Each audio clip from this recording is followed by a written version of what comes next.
Imagine your life as a story you tell yourself every day. It's a story about your job, your daily commute, the familiar problems you solve, and the people you know. This internal narrative is your identity. It's built from struggle, routine, and purpose. Now, what happens when an external force, like a nine-figure number, completely erases that script? You haven't earned it through a new skill or a lifetime of work. It has simply appeared.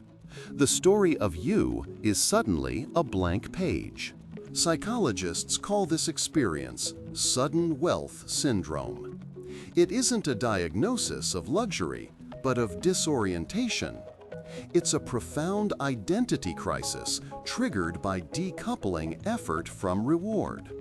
The problem-solving loops that gave your days meaning, like budgeting for groceries or saving for a vacation, are gone.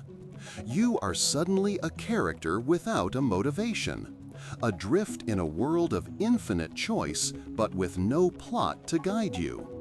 It feels less like freedom and more like being a ghost in your own life. Your social universe operates on a kind of gravity, a shared reality of financial constraints. When you suddenly have a different financial mass, you warp the fabric of your relationships. A casual invitation to dinner becomes a complex calculation. Do they expect you to pay? Do you offer? If you do, it creates a power imbalance. If you don't, you might be seen as stingy. Every normal social interaction is now viewed through the lens of your wealth, creating an invisible wall between you and everyone you once knew. Studies, like those from the University of California, Berkeley, have shown that increased wealth can dampen empathy. When you no longer share the common struggles of your friends and family, worrying about rent, car repairs, or medical bills, your ability to relate to their anxieties can atrophy. You might offer to solve their problems with money, which seems like helping, but it often reinforces the social distance. It turns a relationship of peers into one of patron and beneficiary. There is a deep-seated human belief called the arrival fallacy. The idea that once you achieve a certain goal, like immense wealth, you will arrive at a permanent state of happiness. But your brain doesn't work that way.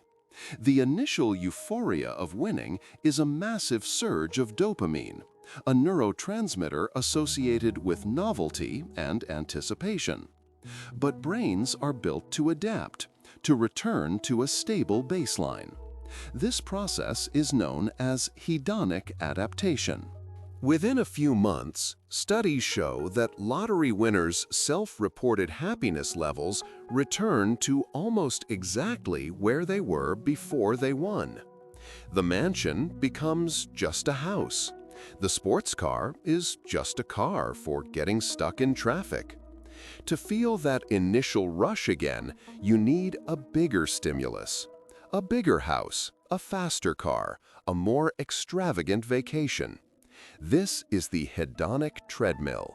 You have to keep running, spending more and more just to stay in the same emotional place. This psychological treadmill is the engine for financial ruin.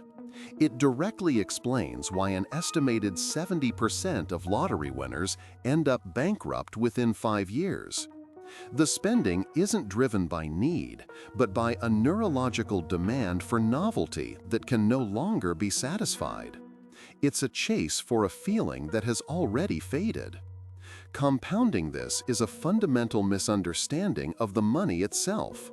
A $100 million prize isn't an infinite resource. It's a finite number that can be depleted with surprising speed. Financial literacy isn't just about knowing what a stock is. It's an intuitive sense of scale built over a lifetime. You understand the value of a dollar because you've traded your time for it. When you suddenly possess a fortune, you have no internal framework for its magnitude. Spending $50,000 on a watch doesn't feel much different than spending 50, because both are trivial fractions of the whole.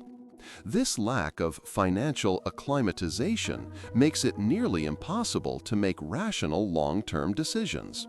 It's like asking someone who has only ever waded in a puddle to suddenly navigate a tsunami. Monotony has grown fast. Nearly 2,700 people have watched in the last few weeks, yet less than 0.03% are subscribed. It would mean a lot if you joined by hitting subscribe. And again, thanks for watching.